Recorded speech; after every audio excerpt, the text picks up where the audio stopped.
This is a disclaimer. This podcast features 4 professional idiots who share their insights and anecdotes. This podcast is intended for entertainment purposes only. This podcast represents the opinions of the guests and should not be taken as medical, legal, or professional advice. All right. Number 2. Lucky number 2. This will work now. Who does number 2 work for? You show that turd who's boss. God, I gotta rewatch that. Sean watched our brother watched that movie on repeat. That Austin Powers daily, yeah, and it holds up surprisingly well because I'd seen it a couple of years ago. It absolutely holds up. It's very self-aware, and as always, we were waiting on Ramon. Yeah, 9:30 means 10 o'clock. Got it. Yeah, all right. I'm gonna go let him in. Can you kick the cat out? Wait, my friend. No, he's so annoying though. Really? He's the most friendly, obnoxious cat. Ready?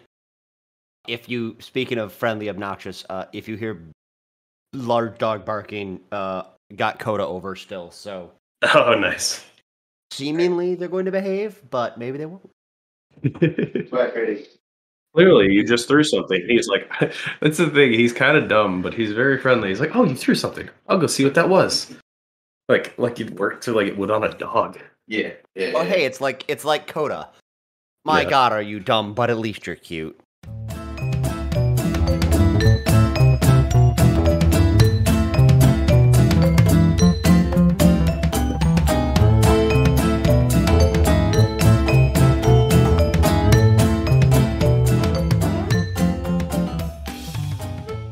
Welcome, listeners, to Overqualified Idiots.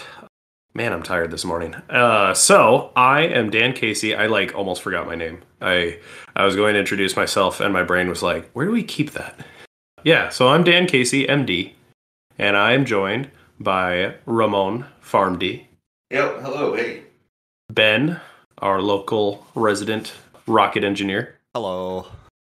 And Patrick Casey, Esquire. You could also call me JD. Either way. JD? Juris Doctor. Oh, yeah, I guess. Wait. So PharmD is like pharmacist doctorate. You know, it's in English. And then lawyers are like, oh no, we're going to keep it in Latin. 100%. Just like doctors. Yeah. Isn't pharmacy still Latin root? No. The pharmacist doctorate is the invention of the 90s, so we weren't talking so much Latin then.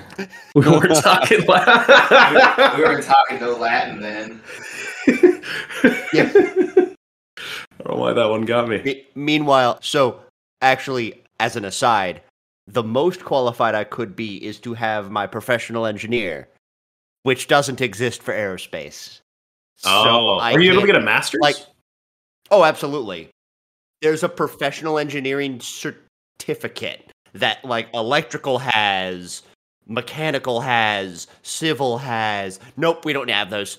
You should just put on your business card, just good at math and stuff. I gotta get the point across. So, listeners, if this is your first time tuning in, this is a podcast where 4 friends, professionals, come together, share experiences, funny stories, basically our hot takes on things, and just generally shooting the breeze. Because, as the name implies, we're very well trained. We have a lot of education under our belt, but we're just regular dumb guys. And so we've got some funny stories to share. So the theme for today is meaningful moments. Now, I don't want people to be confused that when I say meaningful, I don't mean necessarily profound. Like, oh man, this is going to change my outlook on life. Or if it does, maybe it's not necessarily in the best of ways. So basically, actually, I guess we should start with small talk. How's everybody doing? Not hungover? I'm just tired. It's a very content. It's a very lazy Sunday. How you doing, Pat? Fine. Everything's fine. Just fine. How are you? I'm good. I'm good. We have a place to live for the next coming year. That was a big stressful thing on my mind. So to always have that situation squared away, because we still rent. The housing market right now is absolutely insane at the time of this recording. And we really don't see anything on the market we want to spend. Like, we're just waiting for the bubble to crash and then buy a mansion for like 12 cents. Like, that's pretty much where we're at. So when that happens, we'll be good. But in the meantime, it's really nice to have that like load. Like, I feel like housing and financial and I guess just work and employment issues are like the biggest stressors that I'm so happy when they're just gone. So yeah, I'm doing great. But yeah, as far as meaningful moments, I guess You said gone. You said gone. You said gone. Gone, correct. I'm gonna break something to you. Maybe this will be a meaningful moment for all three of you. They never go away. They seem to just multiply as you get older. So just so you're all, like not living in happy land, like, oh gosh, I got this issue resolved, so everything's gonna be I can be happy now. No, you can just be happy all the time. Those things seem to work themselves out, especially with smart people. I mean, Oh, that's true. I mean, what is your alternative? You just, I'm going to be homeless. No, you obviously are going to figure that out. It's just stressful in the process. But thank you for bringing that very uplifting, life-changing, tidbit. Yeah. But I guess I could start it off. So my story, I think I've told this probably 24 times because every single time I meet someone new and I'm amongst friends, they always say, "Hey, tell the yeah, I know story." And so this goes back to when I was an intern. Ben, you already know. Yes. And so when I was an intern year is the meat and potatoes of a lot of residencies, and it's really where you get a lot of your foundational knowledge and your training. And you spend most of your time in the hospital working 80 hours a week. It's very stressful, and it's a lot of commitment and a lot of sacrifice. Near the end of intern year, you kind of get a good feel for what you're doing. You start to feel really, comfortable and confident in your decisions. There's still like holes in your knowledge gaps that you need to fill, but you generally are starting to, get a handle on it. And I remember I was on inpatient in our in-service where you're in the hospital, and we had this patient.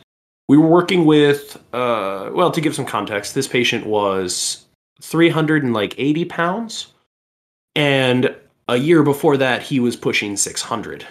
So in a period of like 6 months or 8 months, he had lost an entire large person and was still a very large person. 380 pounds. So to lose that much weight, that obviously sends off a lot of red flags. He wasn't trying to lose weight. And so obviously that's abnormal. Turns out he had pretty advanced pancreatic cancer. He had something like maybe a month to live. It was one of those processes that probably been ongoing for quite a while, and it's a very aggressive form of disease with a very high mortality rate, even when you catch it early. And so basically we worked with palliative and hospice in the hospital as this was worked up, diagnosed, and we found out, it's the worst possible thing it could be. This guy was in good spirits. He generally wasn't like a very demanding or pushy person. He was just kind of in his lane and sort of went about his day and went about his life. He liked food. I don't know that you can get up to that size if you don't. And that was his prerogative, his priorities. His just like, I could still eat, right? And I'm like, well, as long as your intestines aren't blocked, yeah.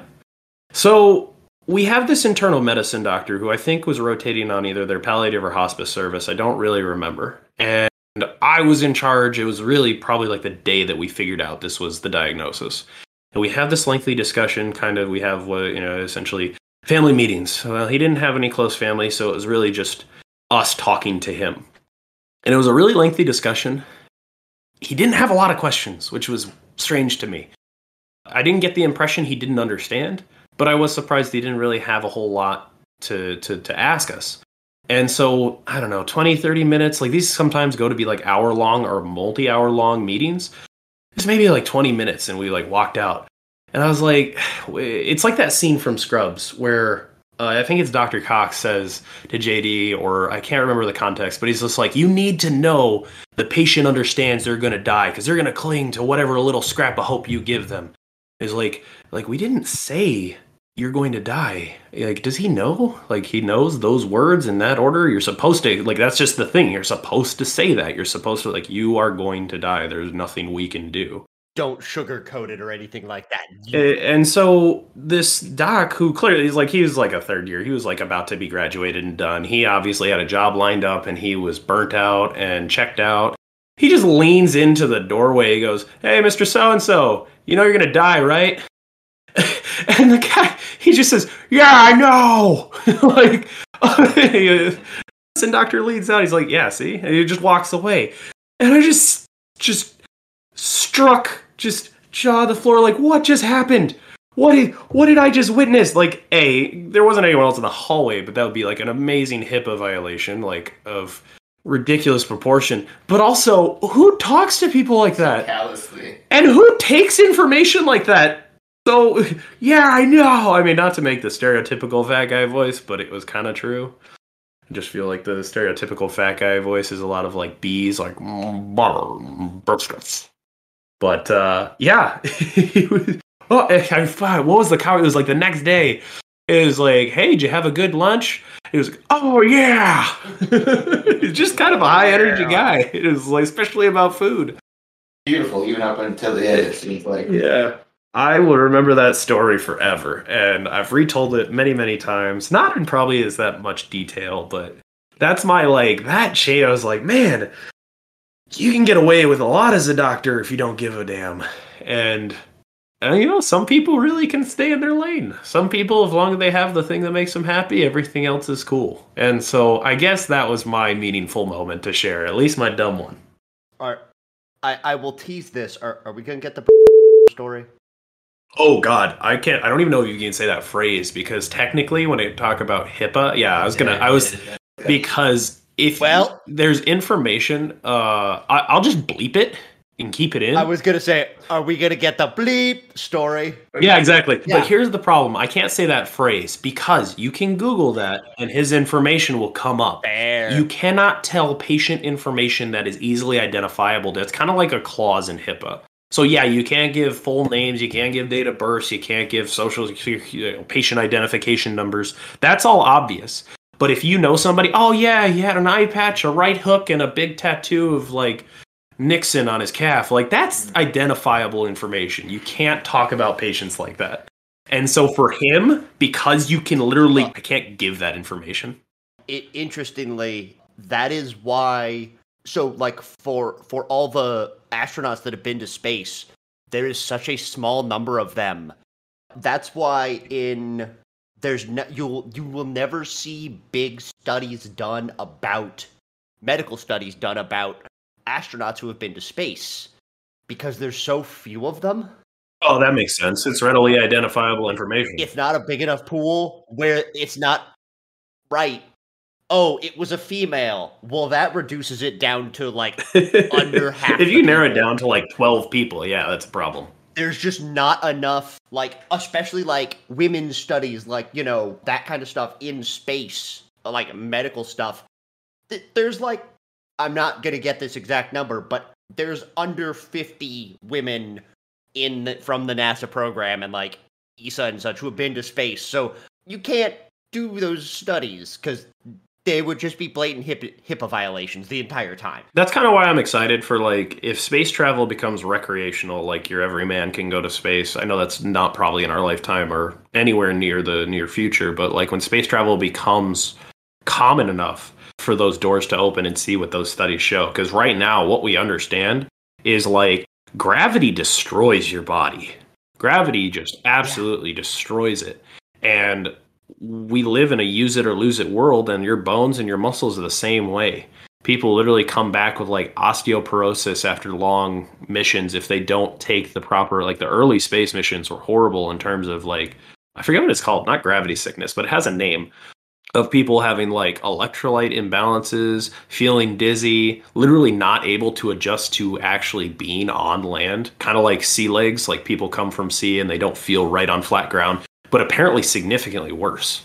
Like apparently like the worst version of vertigo you can have. Yeah, space goods. It also affects like your eyes weirdly, and like your inner ear gets all messed up. Yeah, your inner ear and your vestibular system and your eyes and your proprioception and where you feel you are in space, they all work together. That's why, like, as a concussion specialist, I address all of those systems separately because they all work together. And if one is wonky, the whole system's flawed. I mean, that's why you spin in a chair, you stop spinning in a chair, and your inner ear is telling your brain, oh, we're still moving, and your eye says, no, the fuck we're not. And your brain goes, oh no, we've been poisoned, vomit. Like, that's the response. And that's like what happens in concussion. And to some degree, I don't really know the mechanism behind it, why that happens like when people come back from space. Huh. Well, learn something new. Yeah, there's a fun little tidbit. But anyway, stories. I got mushrooms in my house. What? What? Why? I got mushrooms in my house. Yeah. Woke up the other day on Friday, and I've just been gone a lot working. It's been kind of a crazy week at pharmacy. My wife and I, we bought our house coming up on 1.5 years or so. So we're new homeowners. We rented for years, but homeownership is a new level of maintenance and stuff you got to do. There's always something, and I'm learning that the hard way. So I woke up Friday and went to an area of the house. We have 2 bathrooms, and there's a bathroom that's by the bedroom that we don't really use that often. And I walked past it, and I saw mushrooms coming out of the baseboard. Jeez. I didn't think a whole lot of it immediately at first, but then I took a double take and went, whoa, there's mushrooms growing out of my baseboard. Yikes. So I immediately went into investigative mode, started looking all around, and I found a slow drip under the bathroom sink that has probably been dripping for maybe several months. And so at this point, I had my uncle come out and help me shut the water off to the sink, so he stopped the leakage. So we're in the process now of getting a mold team out to go bust open that wall, and oh God, hopefully there's not too much mold. Oh no! Fixing the plumbing, no! Rebuilding the wall. Oh God! So how's paying those student loans going? Yeah. Now? So that was my meaningful story recently, to make sure that I check all of the faucets and plumbing every 6 months or so in my house. Home ownership is there's a lot of responsibilities there. Yeah, I think about we rent a decent sized house, and there's just a lot of parts of the house we don't use. Yeah. That's something that could happen at any moment, at any time, in any place. So that's wild. Yeah, you're just lucky that you don't live in a place where it like freezes. Because like if I guess you may learn this more so, but like if you've only ever rented before a, 1 bathroom or like 2 bathroom where you use both of them, that kind of thing, you don't think about the fact that if it's a bathroom with an outdoor wall, and you don't use it for months, those pipes can still freeze. Yeah, and burst like someone I know. And that gets bad. Do you know where your emergency water shut-off valve is? I did. I learned that from this last session. There you go. But the next word of wisdom I'll pass on for us collectively, and Pat already knows this. He's a longtime homeowner. He's actually an adult. But make sure to check all of your faucets and plumbing for leaks. Oh God! Don't eat bathroom mushrooms. What's that? Don't eat bathroom mushrooms. Yeah, that's also good advice. Were you tempted? Did they look like normal mushrooms? I was just embarrassed. Yeah, I get that. I feel that. I told my brother about it, and he's like, I'm going to call you Super Mario now, right? How big were these? Were they like tiny mushrooms? No, yeah, they were like little tiny mushrooms coming out of the baseboards. But they had bulbs. They had the stalk and head to them. It was a slow drip that was mostly in the it was coming from a pipe that was kind of jutting out of the wall to go into the sink. And so there's a gasket that failed, and it's just a slow drip. And some of the water was falling out into the floor of the bathroom, and obviously some of it was falling back into the wall. But it's a really subtle drip, and we didn't notice it until there were mushrooms coming out of the baseboard. There are mushrooms in my house. So now there's mushrooms in my house. So hopefully not for much longer. I was thinking that this was going to take a completely different turn as a pharmacist. Like, I have mushrooms in my house, and I'm like, did you have a bad trip, or where are we going here? Sounds like it, right? I wish it'd be a lot cheaper. Yeah. I wouldn't have to get my insurance claims going.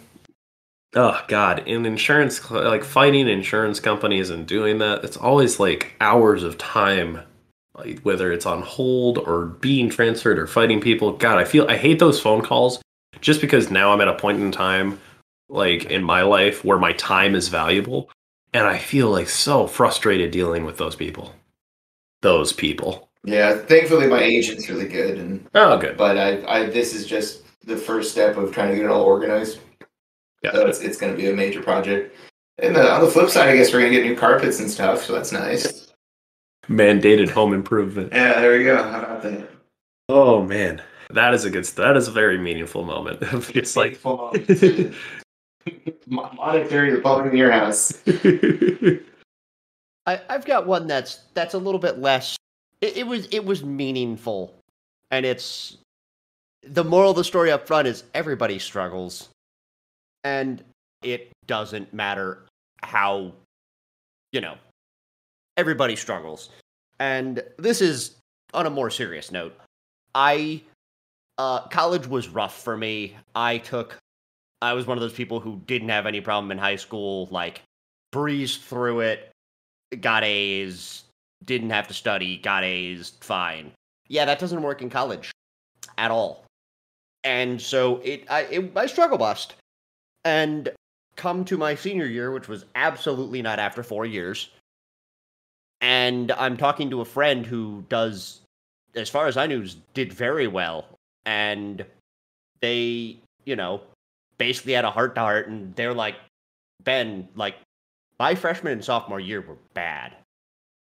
And that was shocking news to me, because I had thought they were always just a great student in college, because that's kind of what I had always seen them as. And they're like, no, my freshman and sophomore year were bad. So, just because you have some rough stuff, you can still keep going. It's everybody struggles, and just got to keep pushing. And then I, had very successful senior year. So, yeah. Oh, good, man. I'm glad you bounced back. I'd like to backpack on that just a tiny bit, if I can. My senior year was the year our father passed away. Yes. And I would just add that basically people struggle in different ways. That everyone struggles. I don't think anybody, I think everybody would agree with that. But sometimes how people endure it and how people struggle looks very different. Because my father passed away January 10th, and so I was halfway through my senior year. And all I did was I took that little ball of pain and put it in my back pocket and said, I'll deal with you later. And I threw myself into school. I had a part-time, I call it part-time because I remember Ramon asking, he's like, how many hours are you working? I'm like, 36. He's like, well, yeah, I guess that's part-time. And so I worked nearly a full-time job, was taking 18 credit units, had a senior thesis project that was probably taking like 10 hours a week.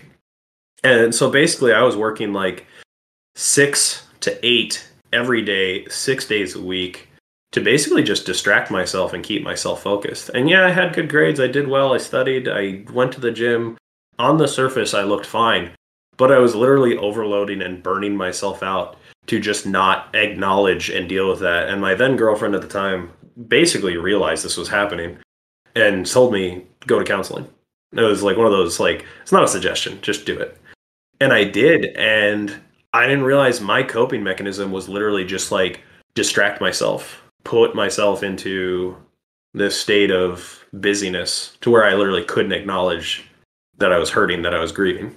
And so, yeah, everybody, it's like that I think it's Robin Williams. Everybody's fighting a battle. You have no idea about it. So be kind. And everybody is struggling. And I just don't think we all struggle the same way. And sometimes it's not as obvious. If you are one of those people out there who's struggling, I do strongly recommend reaching out, whether it's to a loved one or a professional counselor. Those tools, those resources, I don't think are nearly as stigmatized as they used to be in the past, especially in this country.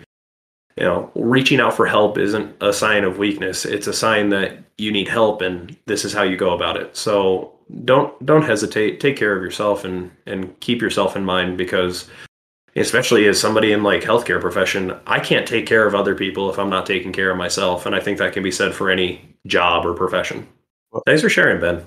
I'm glad that you for sharing that, and I'm glad that you're here and doing well, and powered through and got to a better place. Well, On that note, Don't change. I thought All I was right. going to be the serious one in this one, but actually, That's usually your kind MO. of, I know, right? Kind of to go off the same thing, and you didn't, get to meet Grandpa Casey, right? No, I didn't. If I did, I was too young to remember. Yeah, he passed away in 1990, I believe. Oh yeah, he passed away. I think the summer before I was born. It would have been this spring, but yeah, This spring. yeah, Yeah. close enough. And so my way of coping was to, and this is a meaningful moment, but it's also in the same vein of both of what you just talked about, is I read On Death and Dying by Kubler-Ross as a book report for my sixth grade class. Phenomenal. Yep. Uh-huh. So far be it for me to like pick. I'd read Walden's Pond that year too, believe it or not. Henry David Thoreau. Yeah, yeah. I had finished, all of the Lord of the Rings by that age. So I think my vocabulary was pretty high. Those Iowa basic tests, like I was out off the charts on those. I was in college level, reading comp stuff at that point.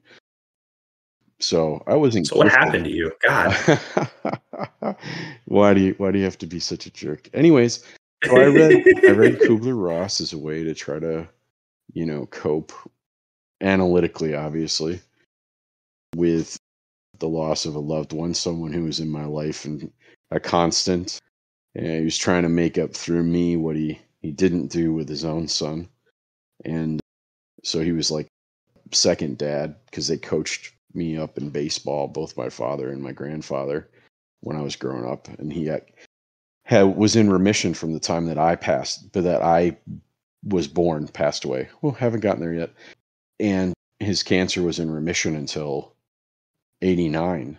And so I got the benefit of having him in my life and having that support. And so that was the first time that I had lost a loved one. So I did it by reading that book. And I'll tell you that book is why I'm good at everything that I do. Those premises that permeate all of our lives and when we suffer a loss. And it doesn't have to be the loss of a loved one. It can be the loss of a relationship. It can be the loss of a friendship. It can be the loss of a job, or even the loss, I guess, of like your perception of yourself or someone else through whatever experience that might be. Because I mean, I could come up with 17 meaningful moments where my perception changed about myself, another person, and you go through that process even in those circumstances because it changes the way you look at the world. And so I have that book and the books that they've created since. I would highly recommend to anybody who is struggling, going through a transition in their life, going through significant change or loss of something, because they help. And I mean, therapy is something that has helped me at different times in my life. And I'm a big, strong, oafish looking man if you ever saw me in person. True. But I know that I can't handle certain things all by myself. So yeah, but there are people that are completely against the idea of therapy, and if you push them, that'll push them further away from it because of something that they were taught. But like if you don't go to therapy, read Kubler-Ross. Doesn't care. It doesn't matter. Pick a book. Those folks have got trauma, loss, harsh or difficult changes. They got that down to a science on how to help you get through it so you don't get stuck, because a lot of people get stuck in anger in that process, and when they do, the rest of their lives are just absolutely miserable if they get stuck in that. And I'm not just talking about death, I'm also talking about divorce, custody battles. That's where I see it most in my profession. So yeah, Kubler-Ross is it's just the stages of death and dying are something that we go through all of the time. And while we want to think that we're special, and I've said this before on this podcast, and I'll repeat myself, and it's okay, we're really not that special. No, the human experience is a very universal one. Yeah, And I appreciate the note of like, it doesn't always have to be death and it doesn't always have to be the loss of loved ones. Just struggles in everyday life are, you can grieve the loss of a loved one the same way you can grieve a dramatic change in your life.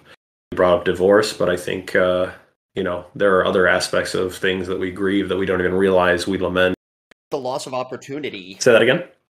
The loss of opportunity. Like, Yeah. really looking forward to this job and I didn't get it. Yeah, like when I went to residency, I didn't realize it, but like I really did grieve. I moved to a new city, so I grieved the loss of like friends, and not in terms of like, oh no, they're gone, but just in the sense of they're gone from me. They're no longer accessible. I grieved in the sense that I lost that time, that opportunity. That's a perfect way to put it, Ben. I say hilariously, more interestingly, you grieved that loss. And then, how far into residency were you when we met? I was pretty early. I mean, I feel like we knew each other while I was still in med school, but we really bonded at your birthday. Like that was early in my intern year. I think God, did I even start then? Because there was a month that I was living in my apartment before residency started, and I just used that time to like get into good shape and catch up on all the shows I wanted to watch and play all the video games I wanted to play. What month did your residency start? July. So it would have been at the end of that, because my birthday is in June, so... Yeah, so I met you, and we really bonded over basically me living a semi-bachelor life. Whenever I had a free day, which was few and far between because I got 4 of them a month, we would just hang out and do stuff. Oh yeah, when we'd hang out, like, it'd be... I was also working from home, and so it'd be like, random Wednesday night, oh hey man, I'm free, and I'd just go on over. Yep. To kind of bring it back to a more lighthearted story, you brought up the story that changed me fundamentally as a med student, that like changed me as a person. I was on my psych rotation, which if you're ever going to see some crazy stuff, the psych... Terrible. I remember this. Yeah. Keep going. There's a reason I brought it up. This story is It's phenomenal. wild. No, I just remember when he was on his psych rotation. That was insane. Oh, Like the stories that came out of there, and I can't believe that there's one that like That stood out. Yeah. that stood out, because I mean during that time There's a handful of them. I remember you and I talking a lot. Basically, we had inpatient psych, which is not a very like super common thing, especially on the scale that we did in Tucson. They have basically wards for inpatient psych hospitalization, acute, schizophrenic like episodes, acute hallucinations, suicidality, where it just basically any situation you can imagine where somebody is undergoing a stress that basically can lead to them harming themselves or others. And so... Can I bring up something that's just very random, but something that I didn't know as a math person? Go for it. For a long time. So in math, an acute angle is a small angle. In medicine, acute means serious. Yes. So you can't... Yeah, for those who didn't know that, yes, acute means serious in medicine, not it's a little bit of. Anyways. Yeah, so acute means it happened now. Chronic means it's been going on. Is that your today's? I was today years old when I learned that. Oh no! But I learned that way later because I knew acute angles from like trigonometry. Oh shoot, that was better. And so that was better than your like copyright thing that no one knew. I always I had to just remember these things. So, kind of basically, inpatient psych, you rounding involves really like psych is a fun field because I've heard psychologists and psychiatrists describe it as it's like half science, half gossip, and so it's a science. We obviously know what the medications do. We understand a lot about what goes wrong in the brain and the body in a lot of psychological processes. We don't know anywhere near the scale we do compared to any other organ system. The brain is obviously that final frontier, and we know very little.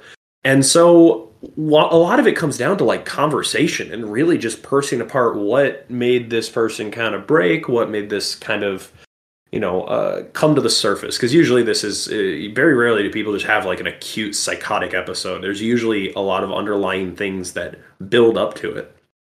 I was taking care of a patient one day who I saw for the first time, and I knew it was, I just like had a weird sense because my resident at the time, he's like, hey, go see this one. And he said it in a way where I was like, okay, why this one?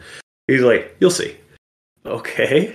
And he mentioned something later. He's like, oh yeah, he's famous. I was like, what? Wait, why is he famous? He's like, we'll find out. Just go see him. I go to see this gentleman. He's pretty normal appearing, except for one thing. He doesn't have a left eye. It's just a socket. He doesn't wear a cover because he doesn't like to, because he believes that the FBI and the CIA planted a camera in his eye, and so he removed it. And he doesn't put a cover over it because he doesn't want them to be able to read his thoughts. So it was one of those things. I saw him from the right side first. So I saw him in his eye, and he turned and was like, hi, nice to meet you. I'm so-and-so. Yeah. And so basically, he is in the inpatient setting now because he has been snorting his Wellbutrin and using that to get a rush, and was in traffic trying to stop cars to question the drivers about why they're following him. So, getting better. He's not snorting his medication anymore, and we have him on a routine dosage of basically medicine that seems to be working. It's just taking its time. And that's a lot of the thing about psych. On that same rotation, I have another story where we had this patient who was just very aggressive, very not wanting to speak to anyone, very, not mute, but basically if he said anything to you, it was profanity laced, like telling you off. And then one day after he'd been on therapy for like 2-3 weeks, he's like, hey, how are you? What? Did you just spoke? You talk? And he's like, yeah. Thank you for taking care of me. I feel better. Like this man hadn't put more than 3 words together that wasn't fuck off or something along those lines. But that was a separate story. That was a fun one. That was just more startling because I think I told you, Ramon, about that one where I like came home and I was like, he spoke, and you're like, who? I had no idea. Yeah. But going back, so the reason this person was famous is in a prior city that he had lived, he had also had an acute psychotic episode, thought that the CIA was spying on him, following him, recording him. He took a package to a post office because that was the local government facility closest to him. It was the post, and he goes up to this poor clerk and teller and places this package on the counter, and he says, I have a bomb. I would like to speak to the head of the CIA. I would like them to stop monitoring me, and if they do not, I will detonate this. I can't imagine what went through that poor clerk's mind in that moment, because to just have somebody set a foil package, it was apparently wrapped in foil, in front of you, and to say that, to realize the gravity of the situation. Basically, bomb squad gets called in, the tension is somehow diffused, and the bomb squad goes in and basically evaluates this package, and they have, I believe, a robot to open it, and they begin peeling away the foil, and they begin peeling away another covering, and it's beans and cheese. He had tried to threaten the CIA at a local post office in the city he was in with that he said was a bomb, and that is the story of the wildest, craziest, psych patient encounter I ever had. He never really did, I don't think, he didn't recover in the period of time that I was actually on that rotation. I believe he was there for a very long amount of time. But, he's what you'd consider a refractory case where, unfortunately, some people don't get better. I think that was a meaningful moment for me because I realized the gravity of, like, holy cow, in medicine, I'm going to see a lot of crazy stuff and a lot of crazy situations and people in crazy circumstances. I think that was fairly early in my third year, med school rotations. It just clicked of I'm going to see some stuff. My life is not going to be normal. I'm not going to have normal stories. There was, you should tell them about the patient. This is a much shorter one, that might not have really needed to be in that particular acute treatment setting. Technically, they weren't wrong about how they were going to get to the moon. Oh God, that's right. Oh my God, I forgot about him. So I think that was like the same week. That was a really crazy month. I was taking care of a gentleman. I remember it struck me because a lot of patients in the psych wards look pretty disheveled. They look pretty. That's a stressful environment. It really is. Yeah, I mean, I imagine it's terrifying to have schizophrenia, to see things and hear things that other people can't see or hear. And the interesting thing is also the difference in schizophrenia between cultures. In America, it's largely negative. We hear threatening voices, really aggressive things. From what I have heard and been taught, a lot of native cultures actually hear and see like family members who are often reassuring and supportive. So there's a lot to be said in terms of cultural differences, how mental illness is manifested and perceived. But getting away from the point, this gentleman was wearing a button-up shirt. I don't think he had a tie, but he did have he had a pocket protector. That's what he had. He had a belt, he had nice pants, and he wore glasses. Very well put together. And I was the first person essentially taking his history after he'd been sort of admitted. I think I was rounding for him the first time that day. And I asked him, so what are you in for? He was like, well, I've been having strange thoughts, and I realize I just probably should get help. I was like, okay, so tell me what's going on. He's like, well, I just kind of been thinking these thoughts, these intrusive thoughts of just like, oh, maybe you can't do it. Maybe you just can't make it, and maybe you should just stop.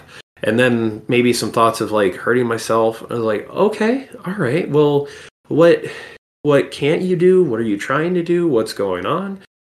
As well, I'm trying to go to the moon. What? Okay. I'm in my head. I'm just like, what? Huh? And he's, yeah, like, okay. How are you going to go to the moon? I'm just going to build a rocket. Okay. Are you an engineer? Oh, no, I'm an accountant. Oh, okay.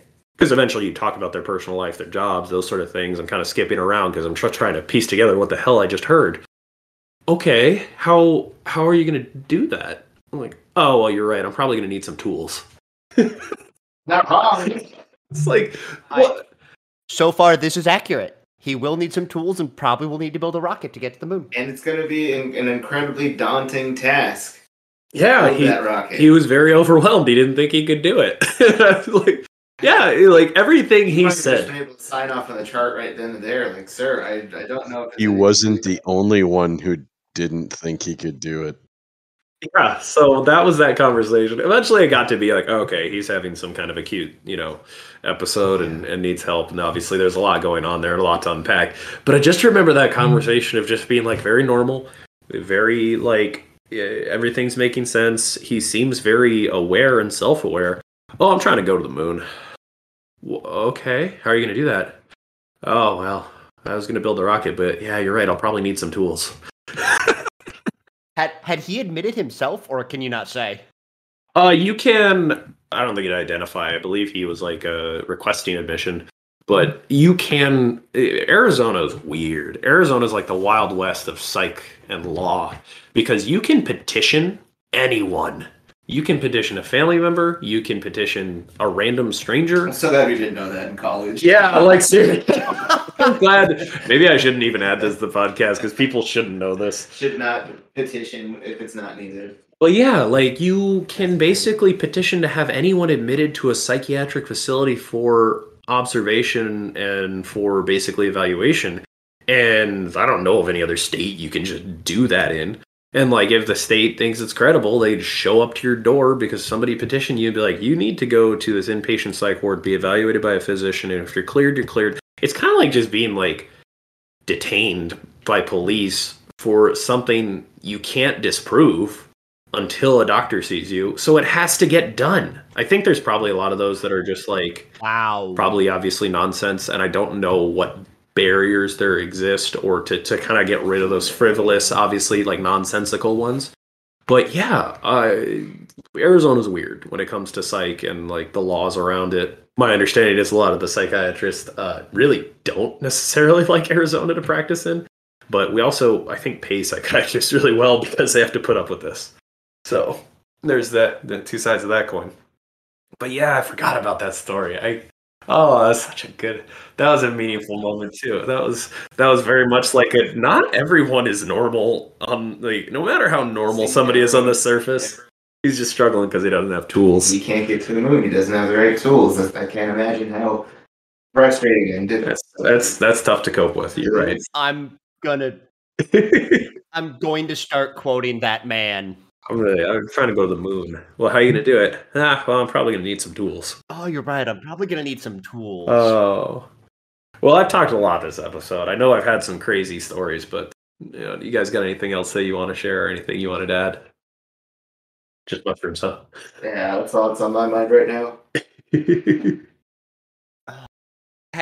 Dan, have you checked your bathroom for mushrooms? Well, we have 3 bathrooms. We've checked. God, I haven't checked that guest bathroom in a while. I think the last time you looked in the last I should one. go check that bathroom. I'll be back. Give me a moment. Anyways, Pat, did you have any other stories or anything? I don't know. I've got a lot of meaningful moments in my life, good, bad, and indifferent. It's hard to summon like a couple of them. I mean, every time I've had a client who is falsely accused of sexual assault, and how do you know that, Patrick? Well, I've had some of my clients take polygraphs. They passed them. I passed it along to the prosecutor, and they still pursued the case. And so those are pretty meaningful. Scary, because like I've said in the past, there's nothing more troubling or dangerous than representing an innocent person. Yeah, I've heard that it's almost frustrating for defense attorneys that when you have an innocent, and they can tell if they're innocent because there'll be things like they'll show them a sketch or model of a crime scene, and they'll be like, okay, so where were you in relation to the murder weapon? And they'll be like, okay, where was the murder weapon? Because obviously they don't know if they're innocent. They can't construct a story or lies if they had nothing to do with it. How do you navigate or deal with that? Well, I mean, I read people quite well. So I know when people are being honest about something that happened and when they're not, most times. So, yeah, I mean, that's what it boils down to. And especially people that I believe are telling me the truth, I tend to push them the hardest on the details because I know that they're being truthful and I want to make sure that I'm not misreading them. So I'll push them on stuff and come at them if I was, the prosecutor cross-examining them and showing them, well, I can demonstrate through my cross-examination of you right here off the top of my head how they're going to, find you guilty. And then when they answer everything the way that they've always answered the questions that I've asked multiple times to the point where they're probably thinking I'm not on their side. Yeah, it's pretty scary stuff. It's like, oh boy, this person's telling the truth and they are innocent, not just not guilty. So yeah, there's been a number of meaningful moments like that. And more often than not, in those cases, I've tried them. Surprisingly, the percentage of wins is very, very high.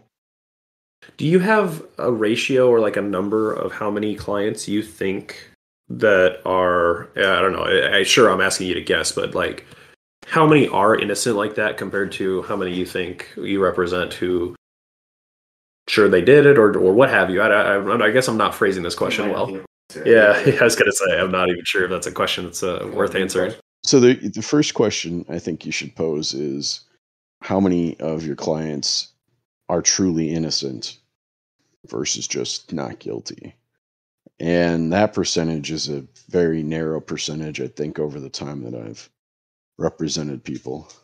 Because, we have this presumption of innocence, and the state has to prove somebody guilty beyond a reasonable doubt.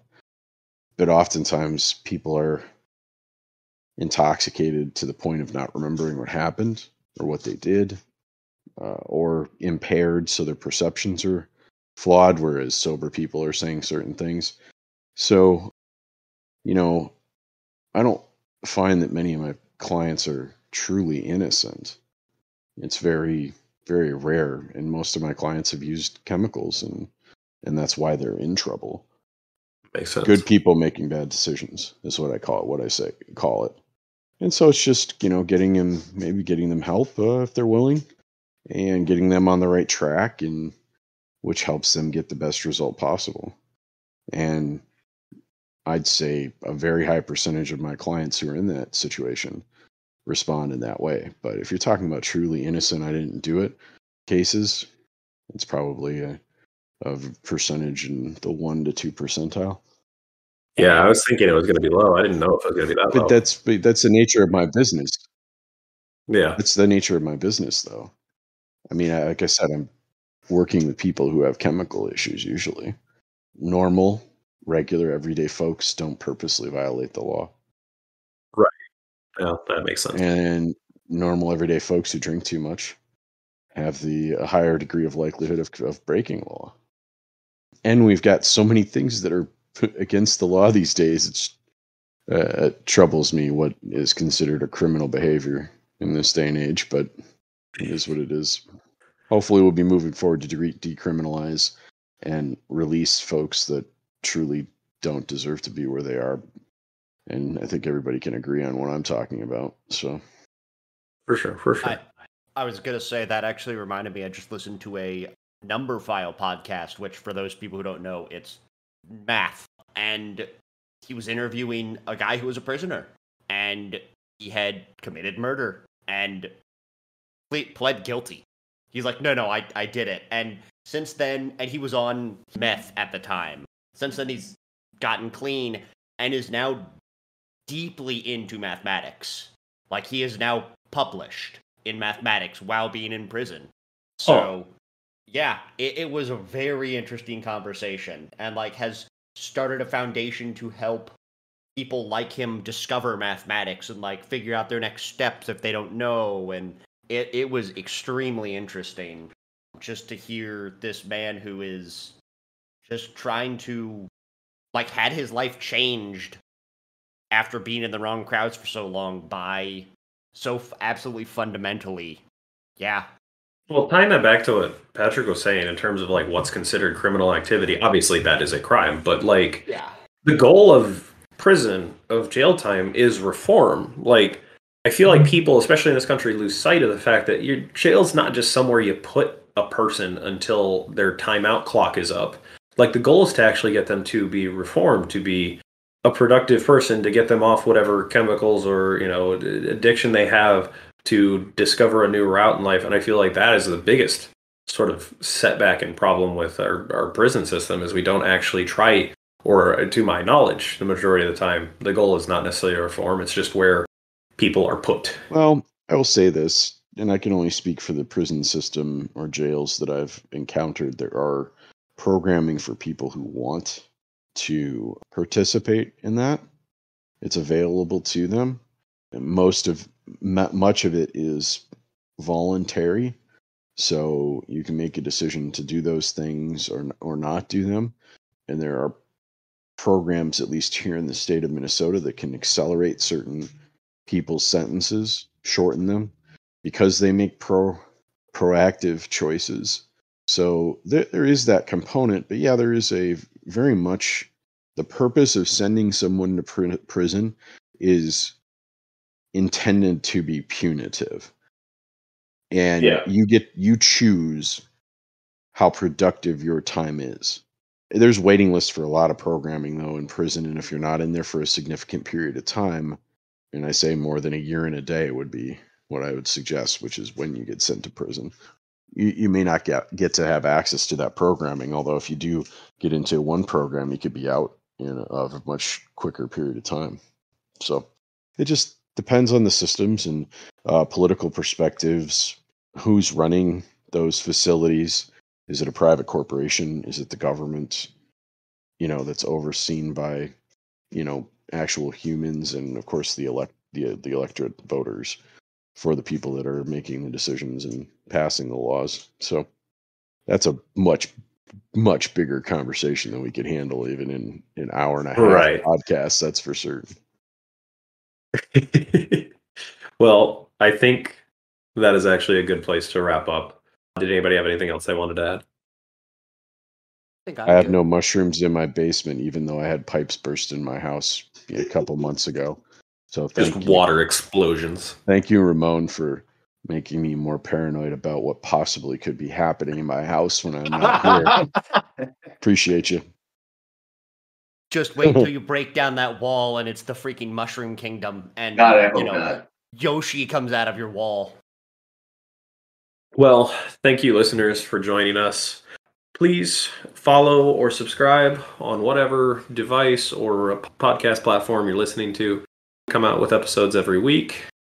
This has been Overqualified Idiots. Just wanted to say that, if you're struggling, if you're having a hard time, don't be afraid to reach out, whether it's to a loved one, whether it's to a professional, whatever medium you choose and whatever works best for you, as long as you reach out, because everybody's struggling and you don't have to be struggling alone.